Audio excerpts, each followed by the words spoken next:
Good morning, everyone. Today we are going to talk about end of year and how to correctly promote, retain, and graduate students inside of PowerSchool. This is just a reminder that this video is used for training purposes only, that no real students or data is portrayed in this video, and any likeness to any real student is purely coincidental. Again, we do not want to violate FERPA in any of our videos, so that's why we have our little sandbox that we can play in. So it is the end of the year, and it is hard to believe that some districts are graduating next week, and the week after is a huge amount of districts throughout the state. So there are some prep work that we have to get ready for inside of PowerSchool to make sure that all of our kids go to the next grade level, move to the next school, and everything correctly. Now, last year was our first year going through this process in Fidelity with PowerSchool, and I got a lot of emails from people going, "Hey, Stacey, is there like step-by-step guide on how you promote, retain, and graduate?" And the answer is kind of yes and no. Within PowerSchool, there is a process that has to take place at the end of the school year called the end of year process. And we have a document guide that is out there that we shared last year. It's the same document that we'll use for this year. And it's actually this process that actually performs the step of the promotion, the retention, and the graduation of our students. And unlike now, you actually have to have all of the kids set ahead of time before this process is ran. This process is always ran the Tuesday to Tuesday before the state pull of data. And if you've been receiving the Monday emails and the PowerSchool updates that I send out, you'll see the calendar that's on there. So this year's state pulls for all of the 9-month reports is on June 16th. That's when everything has to be correct in PowerSchool for that snapshot, which means this end of year process is ran that Tuesday to Tuesday before that, which is June 16th through 13th. So that's the week when we will actually go through, press the button across the state all together, and it will move your kids to the next level or graduate them out of the school or retain them or demote them, depending on how you have them set. So what districts can be doing now is going ahead and prepping their kids for this process to occur that week in June. So let's start out inside of PowerSchool of where do we look for our kids. Now, this is something that you typically want to do at the school level. Now, can it be done in mass? Yes. Can it be done throughout the district? Yes, but usually the schools are going to take care of this. What is best practice or what is easiest is to actually use the mass functionality of student group functions inside of PowerSchool to grab all the kids and set their next grade level inside of here and set their next school inside of here. I'm going to navigate to the high school and just use it as the example, but you would do this at each one of your schools inside of your district. Now is the time of year where districts are going through and deciding, what's the status of the students. Especially in elementary schools, you're having the conversations with parents if there's a possible retention and things such as that. What my recommendation to do is to go ahead and preset everybody to move to the next grade level. And then once you have your finalized list of students, you can go back those students up to mark them as retained if needed. And that can be done singularly or in mass. So let's first look at a student record so you know where this screen is and where we need to look at. So I'm going to pull up my favorite Mickey Mouse. And when you're in the student record, all the way down here toward the bottom, under the scheduling section is this scheduling setup page. Now, if you're a middle or a high school, you probably have been working on this page because a lot of information had to already be set here so that you could use Power Scheduler with your students. But this is where you set everything to tell PowerSchool what to do with the student in the end of year process.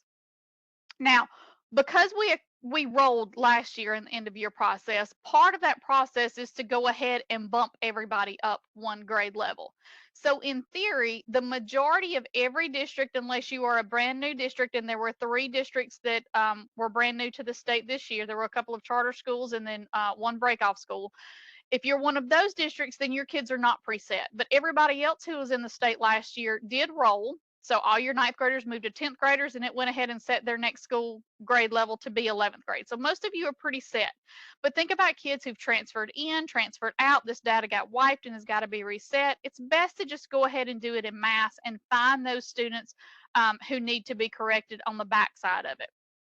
So the two fields that you're going to want to worry the most about to make sure they are retained, promoted, and graduated is this next year grade and this next school indicator, because this is where you have to set for every enrolled student in your district. And yes, I mean every enrolled student. This means even if mama comes to you and says, hey, Mickey's going to withdraw this summer, we're going to another district. Doesn't matter. You still have to go in here and set this process and let the end of year process naturally move him to wherever he needs to go in the district. And then after the end of year process is done, is when you can then transfer them out and process that summer withdrawal that mama has just told you about. So make sure that we're following that protocol and that flow in the right manner so that you don't end up with any issues in this summer. And because this will have to be set for you to be able to perform that end of year process, and I'll show that validation a little bit later on. So, excuse me, next year grade is pretty much exactly what it says. What is the grade level that you foresee for that student for the next grade year? So if this were a ninth grader, then what would I put in this right here? I would put grade 10. If it was a 10th grader, I'd put 11. If it was a second grader, I'd put grade 3. So you would want to set everybody as that natural progression of assuming that they're going to reach that promotion status.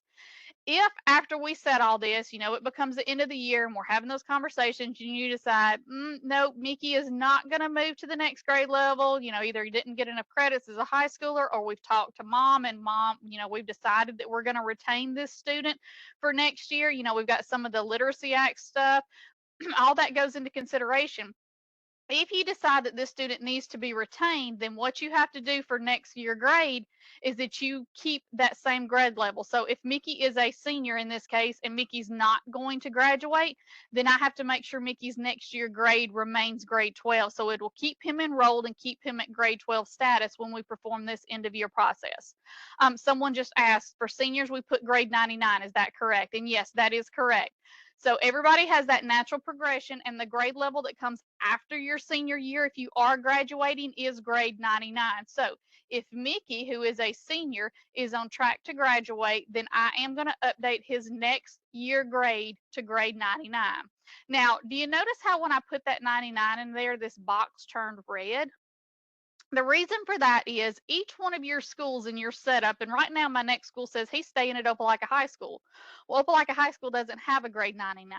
Grade 99 is reserved only for graduated student school. So if it sees you putting a combination of a grade level that school does not assume, it will pop that red box on there going, hey, something's wrong. Either you got the wrong grade level or you don't have them going to the right school right here.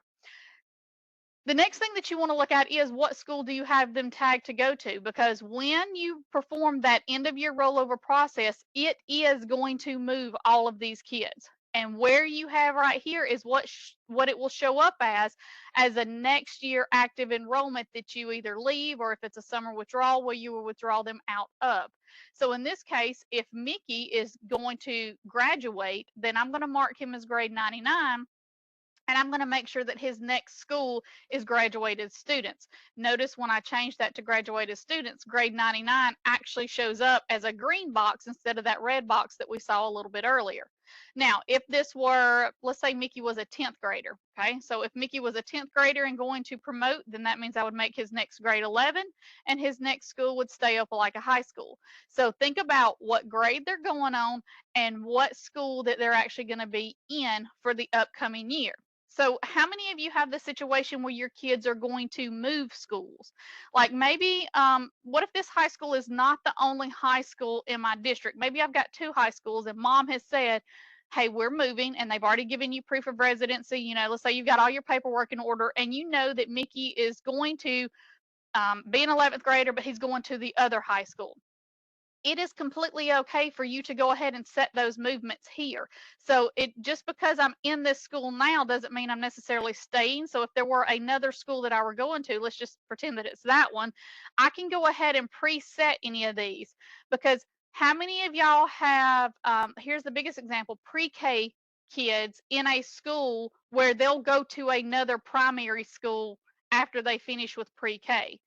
If that's the case, then you want to make sure that when you're setting your pre-K kids, because you're not going to re-register and enter them again in here with kindergarten registration because they're already in your district, you would set those pre-K kids to grade 0 and you would put them in the correct primary school. So for example, I think I actually have some pre-K kids set in this school to show. So if I go to pre-K 4, yep, got a couple of kids in here. So when I go to Millie's record right here, notice she's pre-K 4, so that's that -1 grade level that we're used to seeing. Next year grade is 0 because 0 is for kindergarten. And then I would say, okay, which one of my primary schools is she going to? Because in this setup right here, it's like we have all of our pre-K kids in this one location. Well, I'm going to say that Millie is zoned for Jeter. So with her set like this means when I perform this end of year process, Millie is going to promote from pre-K to kindergarten, and it's going to move her over to Jeter Primary School. So after I perform the end of year process, if I log into Jeter Primary School, I will see Millie as an active enrolled student for the 23-24 school year. Whereas right now she's a current student at Opelika High School's pre-K program for the 22-23 school year. So I think that was kind of one of the pain points we had last year across the state is a lot of districts enrolled their kindergartners again instead of letting those pre-K kids naturally roll up. Robert just asked, what about our grade -2 and -3 students who are receiving speech services? So same thing, Robert. So if I had, and I think I have some possibly set up, let's swap to an elementary school because remember with our services kids right now, they are enrolled in the elementary schools. Now, I will say this is not formal, but there's conversations about moving these enrollments. But for right now, this is what we're going to say. And if directions change, I'll let everybody know. But let's say I have do I have a -3 or a -2? Okay, here's a couple of -2 students. So for this student right here, who's a -2 receiving services of some kind, I've got the -2 is what he is pre-K 3, which means next year he will progress to a -1. It's just, you keep moving one up in a grade level wherever they start. And remember, it's all based on age. So if he's a -2 this year, then next year he'll roll to a -1. Are they staying at that same school? Well, yeah, he's going to stay zoned for Jeter because of right now, that's where we're going to go. And so I just make sure that those are both in there. Okay. So make sure to go in there. Now, somebody just said, I don't see the option for other schools to move. Example, pre-K from one to another. I only see the current and the next school. So one of the things that you have to make sure that you have, and I'm going to go back to the high school to show this. There is a setting that controls that drop-down list. So if I go back to Mickey right here, that next school indicator. So if you do have pre-K kids at this school and you're like, okay, Stacy, I don't see the primary schools to know to move them there. Let me show you where that's at. Each school in your district, if you go under setup to school and you scroll down to the bottom under the scheduling area, you see this next school setting right here? The schools you have listed here controls what schools show up in that drop down in the scheduling setup page. So if you're missing a school, or are any of y'all on the call having schools condense or expand, like are any of y'all adding a new school to your district that you know is going to have to be inserted into a feeder pattern? One of the things you need to make sure is that you come and update this next school list if you do have schools closing or new schools opening, because you'll need to redirect those lists and take off any school that has closed after you perform end of year, possibly, and then moving forward, whatever new one. So if I'm opening a new middle school, and I need to make sure that. When does that new number show up in PowerSchool after end of year? Kara, I guess what you mean by new number? Give me a little more on that one.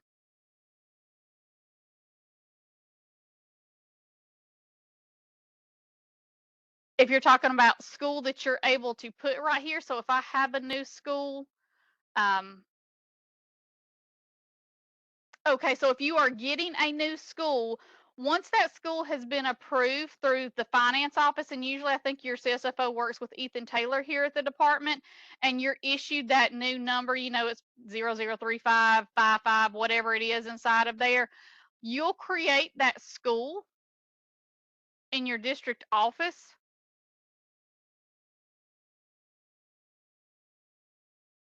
So here I am at district. at schools and school info. So if I have a new school that's issued, it needs to be in this list right here. And that's where you put that state number. You know, we kind of all use these same numbers right here, the 20, 30s, 45s, numbers such as that. Once you have that, you'll create the school here, and then you'll be able to create it in the next school page. And remember that you'll need to go in and assign any new school that you add to your security settings so that you can actually see it in your drop down. I get a lot of phone calls on that at the end of the year if they've created a new school and they don't have it in the drop down. You got to assign it to yourself once you do that. So you actually have to create that new school inside of here. It will not just show up. So if you've gotten the number or if you need help with setting that up, just reach out to me and we can walk through that. It's a pretty easy and painless process. All right, so I'm going to go back to the high school. So do we feel good about the individual student page and knowing how it needs to be marked as far as promotion and retention? So remember, promotion means you need to have this grade level be one grade level above, or I mean, sometimes, and I've seen this in high schools a lot, especially if a kid's behind in credits and they catch up enough, like if they were retained last year and they've caught up enough to be promoted and they're moving to that grade level that they're supposed to be on, it is okay to move them up to grade level. So let's say that you had a ninth grader last year that was retained and they were supposed to have been 10th grader, but they didn't get their credits then. So they've been working and now they've, you know, made it to their 10th grade status and enough to be actually considered on track again. So as an 11th grader, if you have any of those double promotions, as we kind of call them, it is perfectly fine for you to go ahead and enter that grade level here. And we do have cases of demotions in schools. So let's say that you had a kid that was in first grade and you're like, no, we're going to move them back to kindergarten, or we're going to move. If you have to have some type of demotion, all you have to do is back down the grade level. So you will want to double check all of your grade levels, because I can tell you whatever number you have in this field is the grade they're going to be entered in once you perform that end of year process. Now, the other box that you need to kind of keep an eye on this page, and this is more for your middle and high school that are using Power Scheduler, is to, do you have this schedule this student checkbox checked? So in my case right here, if this was a ninth grader that is going to be here and I want them to show in Power Scheduler, you're going to check this box. If you're not using Power Scheduler, you don't have to worry about this box. You just need to worry about these two fields right here. So if I were setting up Mickey, who is grade 12, to progress as I need, he is going to be a grade 99. He is not going to be scheduled for next year, and I want his next school grade to be graduated students. So that's how you do it, one student at a time. But nobody wants to sit there and do this one student at a time when I've got 1,500 students in this high school right here. So how do we go through and do this in batches? Well, because you're choosing a specific grade level, you're going to have to do it by grade levels. And the one thing is, you need to do it for all grade levels in your school. So if I wanted to go in and preset everybody and say, okay, let's go find all of my seniors, there's a couple of ways. We know we can search by grade level up here, or I can choose the grade level down here. So let's grab all of my seniors. So by clicking on the number 12, I now have a filter right here for all students who are in grade 12. I want to make sure all of my grade 12 kids are set to graduate. And then again, I'll just go find the ones who are not graduating and back them off individually. So we should all be familiar with group functions. If I click my little group function arrow, down here in the functions area is this student field value. So I'm going to click on the student field value.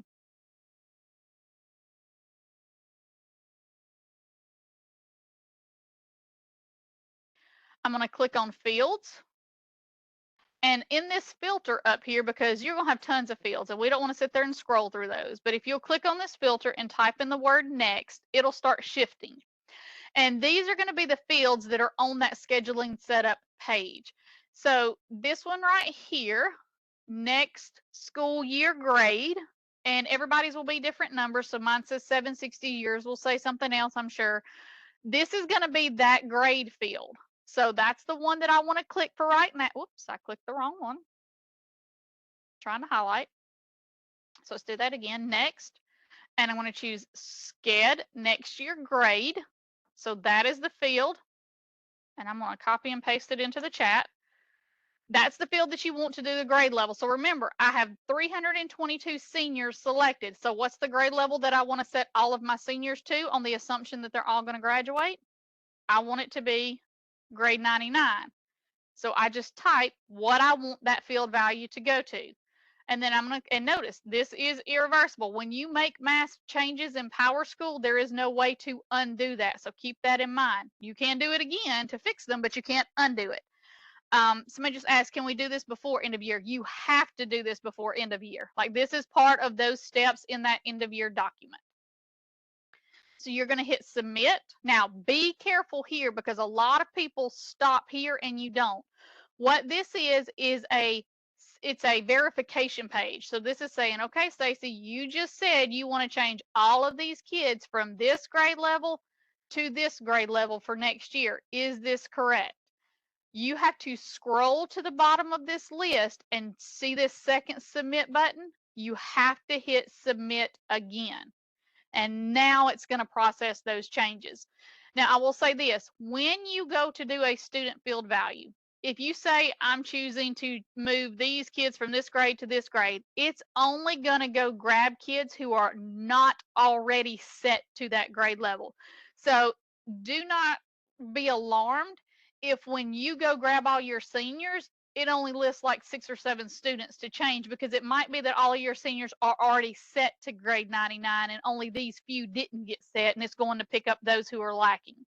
So again, for districts who all did end of year last year and it presets the next year correctly, you're only going to see the amount of kids who are not set correctly when you go through and do this. All right, so now I'm going to go back to the main PowerSchool screen because I just did grade 12 then. You've got to go check all of them. So in this school, I've got pre-K kids.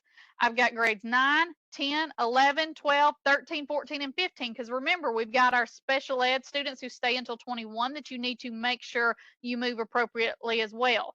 So I'm going to go grab another grade level just to show you. So one more time, if I go to grade 10, so now I'm looking at my 10th graders. And notice I've got students field value still selected here. If I click on that, again, my field, next, so next year grade. So if these were 10th graders, then I want all of them to become 11th graders. Then I'm going to hit submit. And now notice it didn't pick any kid. So what that means is all of my junior or my 10th graders are already set to become juniors. And the reason why? Because we're scheduling them in Power Scheduler, so it had to be set ahead of time. So I can just hit submit, or I could have canceled. It doesn't matter because it didn't select anybody. If it did select someone, you would keep going through that again. And again, you need to do this for all students. Now that's only part of the process because remember there were 2 fields we had to change. We had to change their grade level and we have to change their next school. So let me show you how to fix that next school in mass. Now in this case, let's think about my high school right here. I've got grades 9 through 12. For grade 12, we need them moved to graduated students. So I could have done this all at one time, or well, back to back, I should say, when I have my 12th graders selected, but let me show you this. I'm going to select my 12th graders again. I'm going to go back to student field value, go back to fields, and again, type in the word next. This time, what I want to look at is this one right here called next school. That's that second box that had the drop down saying, hey, Stacy, what school do you want them to be in for next school year? So when I click on that next school, then I'm going to do the field value. And for the field value, it's the school number. So do you remember a second ago when I showed you that schools and school info page and it had all of the state numbers for the schools, the 30, the 40, the whatevers? That's the number you're going to put in this box right here. And another little cheat, because especially for graduated students, people forget what's the number for that. If you drop this down, you're going to see it. It's this number in gray that's up under the school name. So do you see how my high school has 55? And if you look down here under graduated students, I know it's kind of small, but there are 6 nines. That's the number for graduated students. So that's the number that I'm going to put right there. So for my seniors, I had to move them to grade 99. And for next year for the school, I need to put this set of numbers in because that's my graduated student's school. So I'm going to hit submit. And it's saying, do you want to take all of these seniors and move them from 55? So see how they had the next school to be the high school? I want to take them and move them all to be graduated student school. So I scroll to the bottom and I hit submit. So now all of my seniors have been prepped for end of year and they have been marked as graduates, moving to the graduated student school. Now, let's say I've got 3 kids who are not going to graduate. Okay, then I'm going to come back here to the main screen. And let's just pretend, I'm going to select by hand, that it's these 3 students right here. 1, 2, 3. Update the selection. If these 3 students are not going to graduate, I've got 2 choices. If there's 3, I can just go touch their screens. If you had 50, you might want to use student field value and back those 50 back down to grade 12 and back them back down to the high school.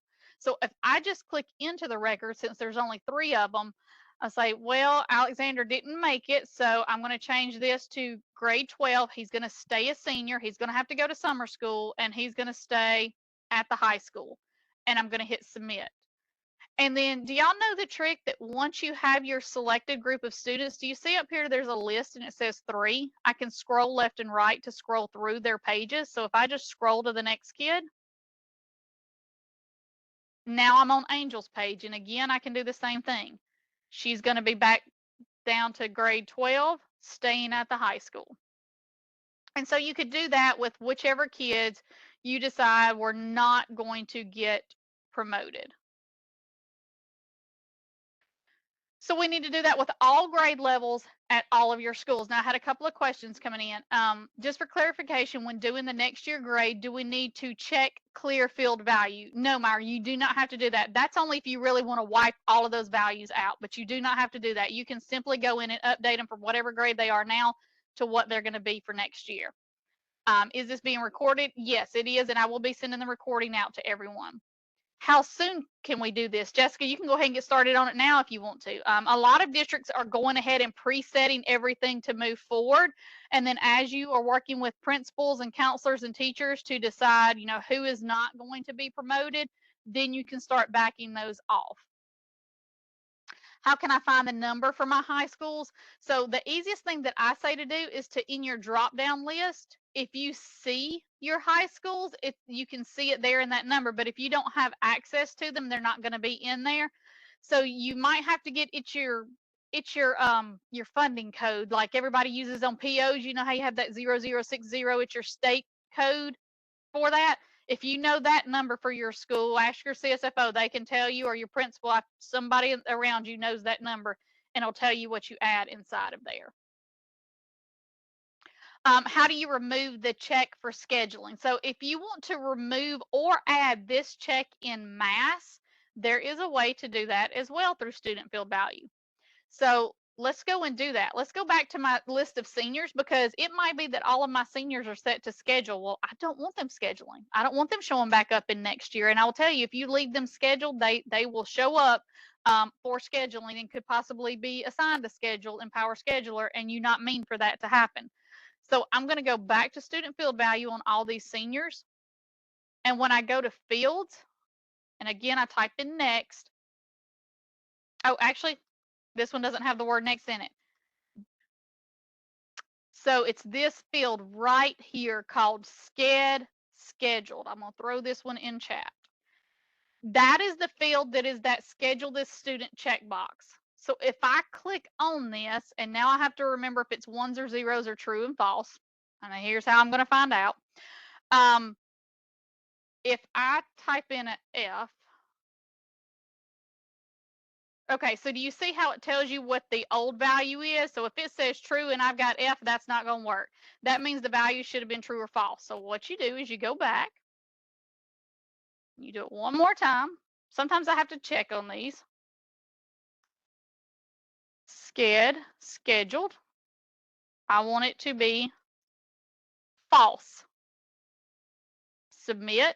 So now that's taking all of my seniors and anybody that has true to be scheduled. It's going to uncheck that box so that nobody gets prepped for a schedule for next year for all these seniors who are graduating. So again, scroll to the bottom of the page. hit submit. So now for my seniors, I've moved them to grade 99. I have moved them to graduated students, and I've made sure they're not being checked to be scheduled for the next school year. So for all of your other grade levels, you want to move your ninth graders to 10th. You want them at whatever school they're supposed to be at, and you do want that checkbox for scheduled to be true on all of those students. So it can be done in mass. And so that was the other thing that I wanted to show you. So I set the next school for my 12th graders, but what about my 9th through 11th graders? So what you can do is say, give me all students whose grade level is greater than or equal to 9, semicolon, grade level less than or equal to 11. Oops. Less than or equal to 11. This is going to give me all three of those grade levels. I didn't know if y'all know you can do compound searches like that. And I'll just kind of show you. I'll put this in chat so that you have it. If I do that and hit enter, now I have all the students who are 9th, 10th, and 11th graders. Now, another thing that I could do, which I don't want to because I have pre-K students here, I could do the pound symbol, which is does not equal, and then put 12. So it'd be everybody who was not 12th grade to keep them there. Different ways, different searches you could do on it. But let's say these are all my 9th, 10th, and 11th who are going to stay at the high school. So I'm going to go to student field value on them. I'm going to go to fields. I'm going to type in next. I'm going to choose next school. And for the high school, my high school's number is 55. So I'm going to hit submit. And it's going to go through all those kids, and it only found one kid who didn't have the right next school year set, and I'm going to hit submit.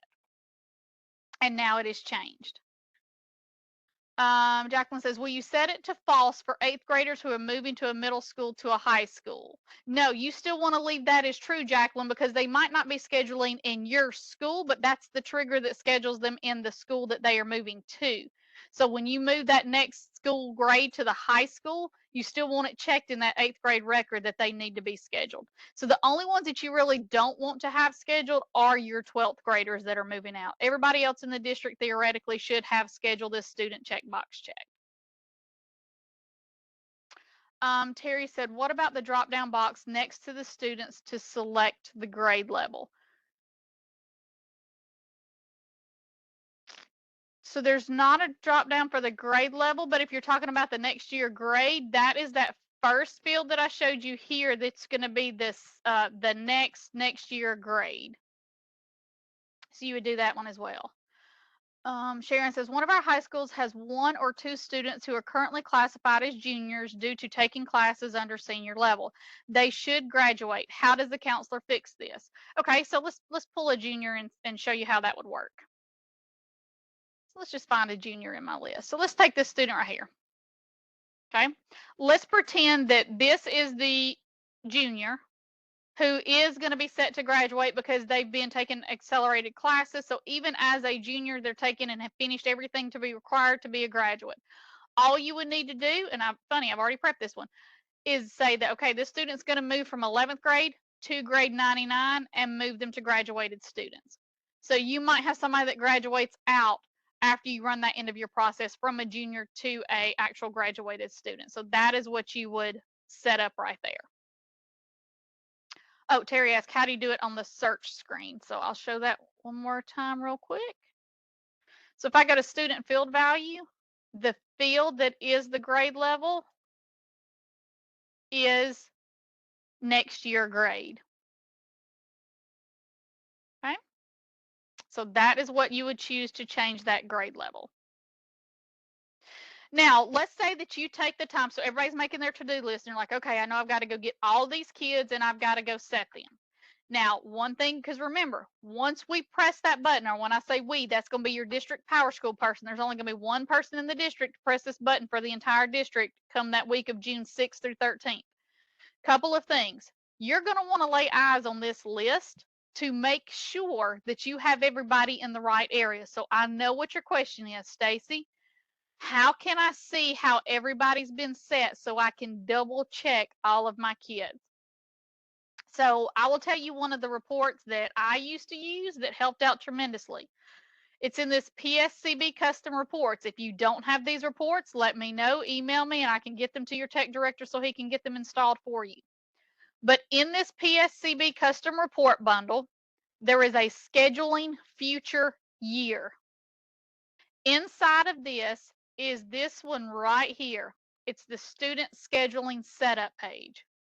So if I click on this and I say I want to run this on all students, now you could do a current selection. So like if you only want to look at 12th graders, you could just student select them and only look there. But I say go ahead and run for the whole school.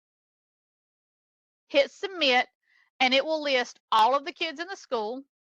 It will tell you what school you have tagged them for next year, or excuse me, what school they're currently in, what school you have them tagged for, what grade they're currently in, and what you have set the next year grade for. And it also tells you if you have the student scheduled or not.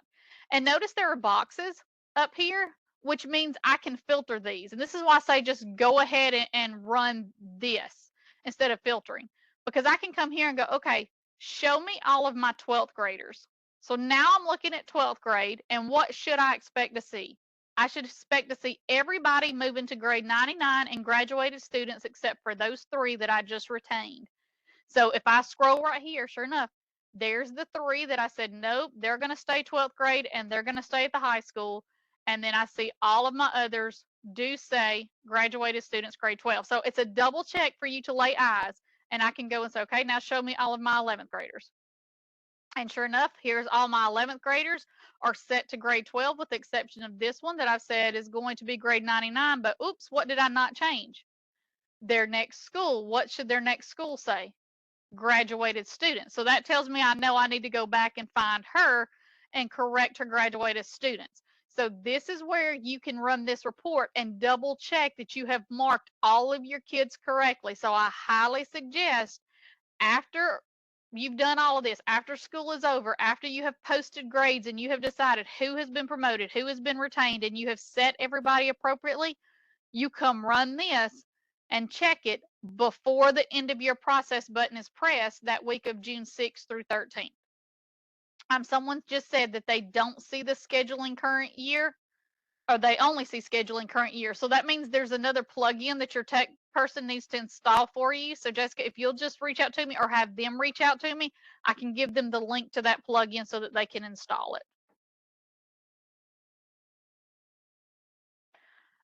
Someone asked, is there a difference between -1 and pre-K 4? No, that's just a localization view, Caitlin. So -1 is our pre-K grade 4, and it'll show that like when you look on the student screen, but -1 is what's in the actual grade level field.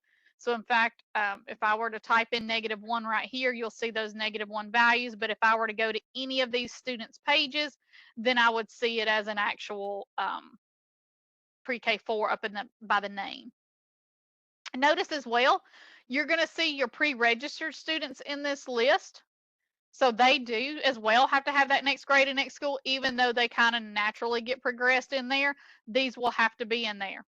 Now, another place that you're going to see where you have to do your checks and balances, and that will tell you if you have missed anyone as far as filling in the information. It won't tell you if anybody's information is incorrect. That's why you need to run this report. But when you go to run the end of year process, for your schools, the district person will come to district office. They will go to system, and there's this end of year process link right here. This is the button that we'll be pressing, and basically what it does is it moves all those kids to the school and the grade that you just set. So if anybody on this call is over cohort, because that's something as well that has to be like locked in by that June 16th and making sure your kids are in the right movement for cohort, you will not see your graduates appear as graduates in the cohort tile until after the end of your process is ran. So let that sink in for a minute.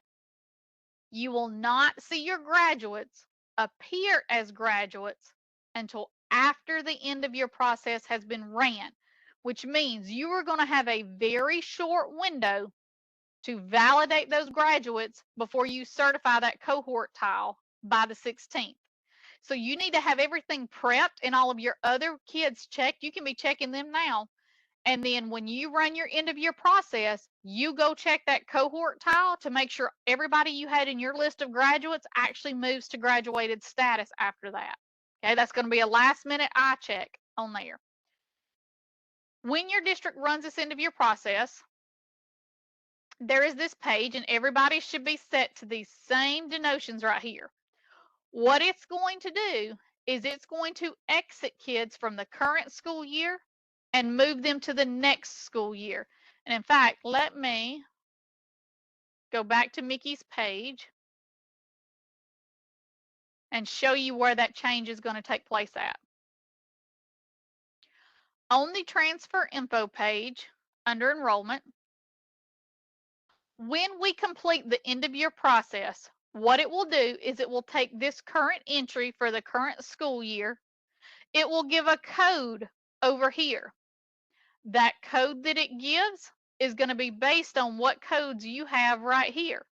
And it's going to look at those grade levels to determine what code to use. If it sees a grade 99, they're going to get tagged with a G code. If it sees that they are being placed in a grade level above their current grade level, it's going to give them a promoted code. If it sees them in a grade level that's the same as their current grade level, it's going to give them a retained code. And if it sees it's in a grade level below there as a demotion, it's going to give a retained code, and it will also give a comment. So just like it did right here, it's going to move this down to this next line here, give it a P code, and then up here, it's going to give a G code because he's going to graduate. And then up here, it's going to give the beginning date of the next school year with whatever school they are being moved to. So in Mickey's case, it's going to say graduated students, or in your case, it's going to say whatever school you have tagged that kid to go to for next year. If it's a pre-K student, it could be that down here it's going to say they were a -1 being promoted from the high school. And up here it'll say 8/9/2023, starting enrolled grade 0 at Jeter Primary School. So it's going to move this record down and create the new one to begin the next academic year. Now, before you run the end of year process, so there's 3 options right here. There's perform validation. There's perform validation and make anybody with an error my current selection. And then there's actually perform. We're not going to do this perform until June 6th. But beforehand, you can start running these reports to see what kids have errors that will actually prevent you from running the end of year process. So if I hit perform validation and let it perform, one of the things that's going to be great is that it's going to tell you, based on all of that setup that you just did, which kids or how many kids are set to promote, how many you set to skip a grade, how many you set to retain, how many you demote, and so forth. Okay. And it's going to go through, see, it's doing its validation. So we're going to give it just a minute. And I'll go ahead and say this, guys, this is kind of a one and done. If you run through this and you don't get any errors and you press that button to do the end of year, there's no turning back. Like once you have flipped over to that next year and moved everybody, it's done. So just keep that in mind. One of the things that you also have to make sure you do, and we're going to do a separate webinar going through the entire end of year process, you have to store all of your grades before this end of year process is being ran. Like you have to finalize this school year, give all the final grades, give all the final credits, have all the setup ready, and then you'll press this button inside of here. Jessica had a question. For pre-K students who have just enrolled for next year, do I need to do the next indicator for them as well? Yes, Jessica. So like you'll say next year, they're going to be at the elementary school in kindergarten that are in there, or in pre-K, whichever grade level it is that you have. So if you've pre-registered some kids for next year, because I know a lot of districts are doing kindergarten registration, that does have to be set. So do you see how right here it stopped and it said end of year process could not be completed because you have errors? And so it'll tell you if you have got a kid who left one of those fields blank, So, hey, this kid, you forgot to do the next school. This kid, well, you've got this grade level, but this grade level can only be used if the next school has graduated students. So it goes through and helps you identify who you've not set the correct settings on because it doesn't know what to do with these kids. There are some other things in there, like this student is provisionally enrolled. This is one of the reasons why we can't start doing summer enrollments, and you can't enroll a kindergarten student currently for next year who's in pre-K somewhere else across the state because it puts them in an E99 status, and you can't have any students in an E99 status when you're getting ready for the end of your process. So all of those will have to be no-showed if you actually have somebody in that process for a kindergartner ahead of time. So you can kind of see, and it'll only show you so many errors on this page. And so you might recognize that there's a whole grade band you need to work with or a whole set of students. Once you get those ran, you can go run validation again, and you'll just keep running that validation until you get a clean slate on it. Did you say on the schedule and setup page, only check the schedule of the student box if you're using PowerSchedule? That's the only time you have to use it, Jessica, because that's what it triggers for, to be honest. Stacey, can you walk back through the steps of performing validation? Absolutely. So I'm going to go back to the main screen. So you have to be at district office, and it's found under system, and it's found, oops, right here under data management, end of year process. So it's going to bring you to this page with a whole bunch of stuff. And we'll talk about this, like I said, in specific with the end of year process webinar that we do. But you want to choose this perform EOY validation. And you just click that button and it'll go through and run that process and show you any errors that you have. Now, guys, that's all it takes to mark your students for retention, promotion, demotion, graduation, whatever it is. However, there are some other fields that need to be filled out on students to complete their record for this end of year process. So I do want to talk about seniors for one quick second. Let's pull back up Mickey Mouse, because there are a few other pieces of data that has to be entered on seniors for them to show correctly in cohort and for them to actually count as a federal graduate. So once you have your finalized list of seniors, hey, and most people kind of are working on them now and know who's going to graduate and who's not. One of the fields that you do have to fill out on your seniors are this graduation exit type. You have to choose which type of diploma or pathway they are finalizing for the state. Now, one of the questions that I get is, well, Stacey, we do an advanced diploma. Why is that not in the list? Remember that in the state of Alabama, there's really only one diploma for the state. Now, districts can recognize different variations of the diploma, but it is still just a general ed pathway diploma in the state and federal eyes. So if you have students who are graduating Gen Ed pathway, you would choose that. If they're a AAA student or an essential student who are graduating, you want to choose those correct documents as well. And yeah, we do have the GED one for any kid who you know finishes a GED after they have left school. So you want to mark those. Graduation date is completely optional, but a lot of people put this on there because you can transcript it. And then graduation class rank is a new field that can now be entered in there, because once you roll these kids to graduate as students, you lose the class ranking on them. So this allows you to populate it in a field before we do that end of year process, so you don't lose that class ranking on them. So graduation exit type is one field that is required. Another field that is required on all seniors is the FAFSA information. And I know there's been a lot of emails that have been sent out recently about this, making sure that you are checking all this information. So there are three options. There is no waiver, meaning the student did fill out the FAFSA. So if they did fill out the FAFSA, you should enter in no waiver. If the parents filled out a waiver, you would put a parent waiver. And then for anybody who didn't do either of those two, you would enter in a district waiver for them, because if they have not been designated with the FAFSA type, they cannot be counted as a graduate. So you have to have one of these options inside of here. The other item that must be entered is that civics exam score on your seniors. And I will say that there have been 2 new level data validations added. So if you go to the main screen in PowerSchool and scroll down to the bottom under data validation, there's a test scores tab that will tell you anybody who is missing the FAFSA waiver and anyone who is missing a civics exam. This is solely looking through, all of your seniors.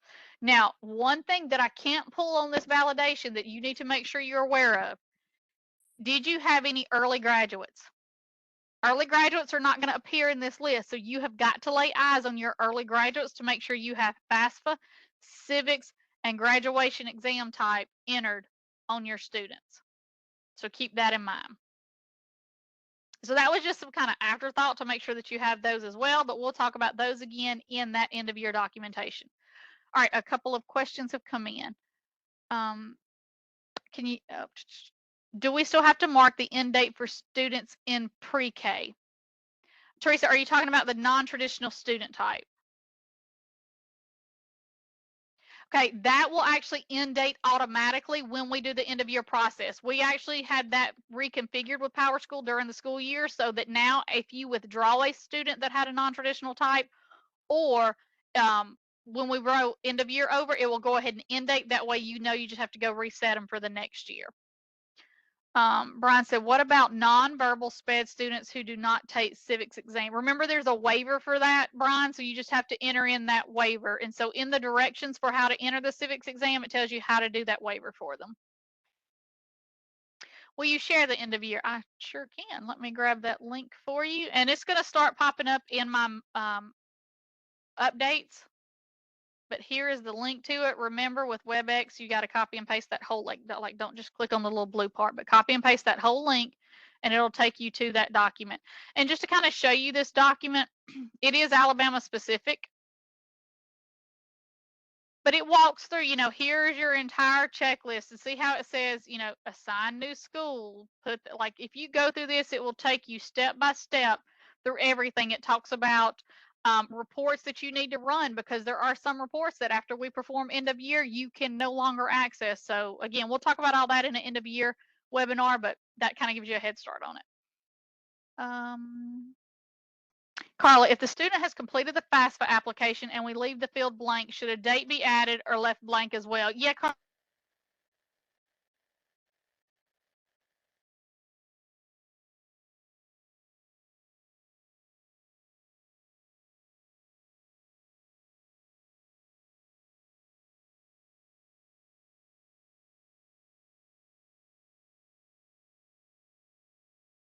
So for those of you who've been on webinars before, at the 1 hour mark, my webinars blink out for a second, but I am back. So Carla, I hope you heard that answer, that yes, you want to put a date in there, but you can put a date for all those students that you accepted the waiver or accepted the FAFSA from them, so that you're not putting individual ones. If you happen to know the individual date and want to enter that on the kid, you can. If you need to just fill those in with an accepted date, it can be done. Tamika, what if all civics exam scores was not provided or put in my history teacher and they are no longer employed? Tamika, you'll need to reach out to Blake Busman and to Sean Stevens here at the department, because we do have to have a civics exam score on file. So you would need to talk with them about how to possibly retrieve those scores. Rebecca said, for clarification, no waiver if they completed the FAFSA. That is correct. If they completed the FAFSA, then on this screen here, where's my Alabama screen? Scroll up.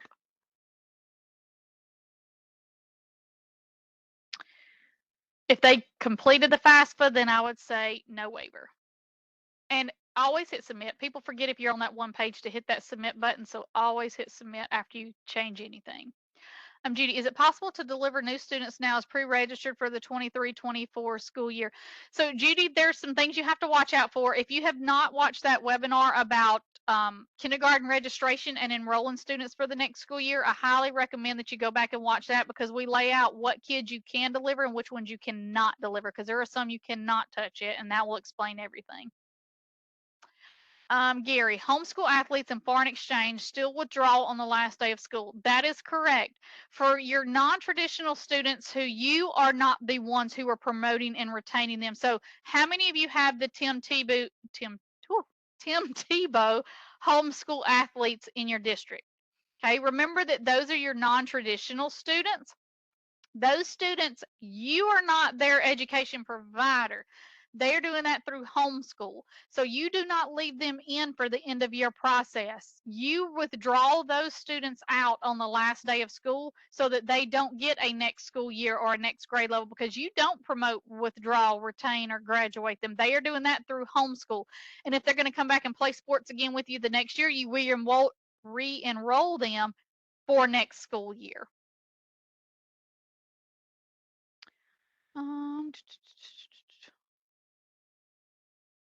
Lisa, I'll be sending out the link for registration for the end of the year webinar this week. It's going to be next week.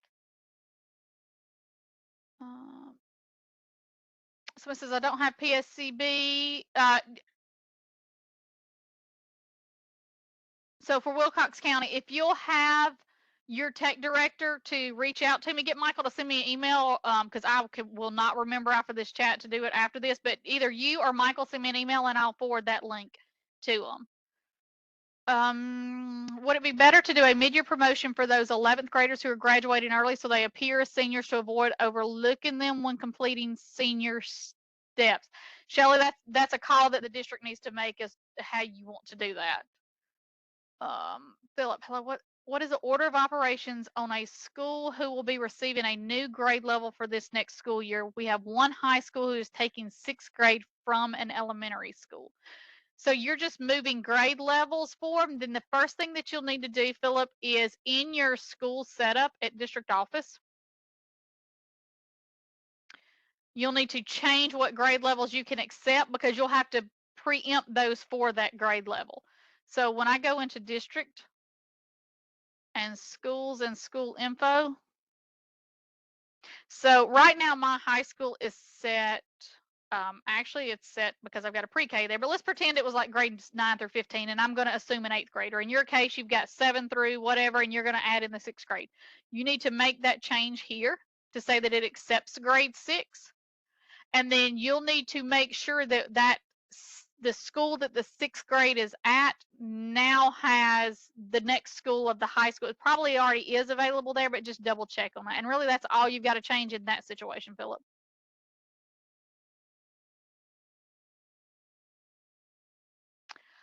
Emily said, can you show how to look at December grads again? So you're talking about, Emily, you just need to get access to any graduates from December?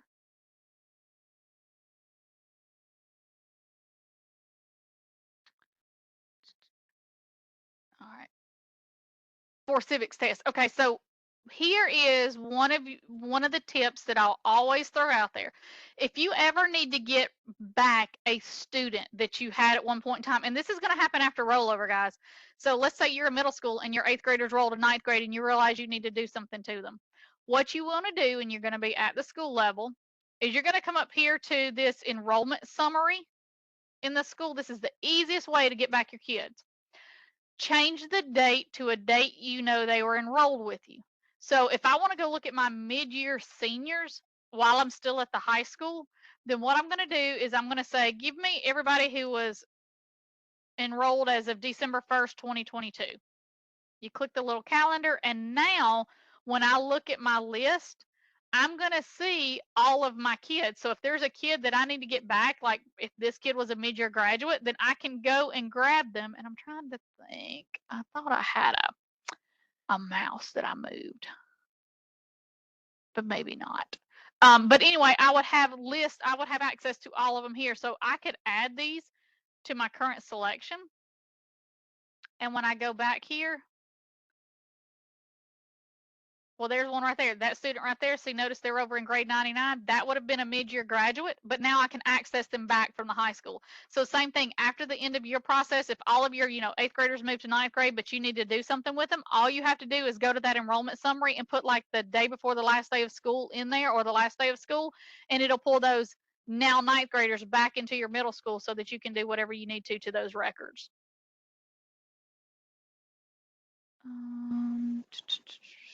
Cheryl, we can't re-enroll them until after rollover, so they won't be able to play sports in June if they're not enrolled. That is correct for Tim Tebow kids. You will be able to enroll them after end of year in there, but there's a difference. So they don't have to be in PowerSchool. If they've gone through your registration process to be entered as an enrolled student, then yes, they can deal with the sports in June. because technically no student, even if they're in PowerSchool, is not enrolled until the first day of school. So people kind of misinterpret what that is from the athletic association. If we have students without FAFSA or waiver, did you say use district waiver? Yes, Kim. No, Philip, you will need to make that change before the end of year because you need to be able to accept that grade level for the like as a new grade level moving forward.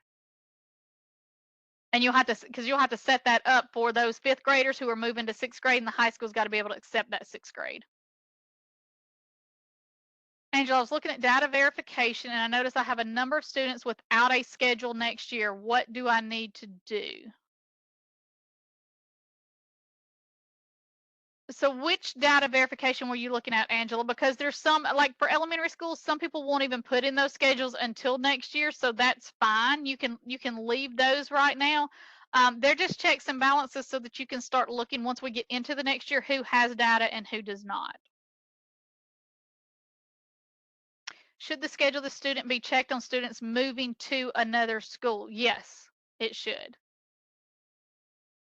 Tracy, is there a state waiver for the civics exam?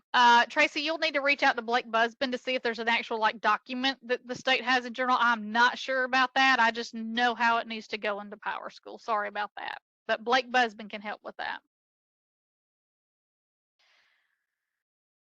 All right, guys, I'm going to stop the recording and let this go ahead and start rendering so that I can send it.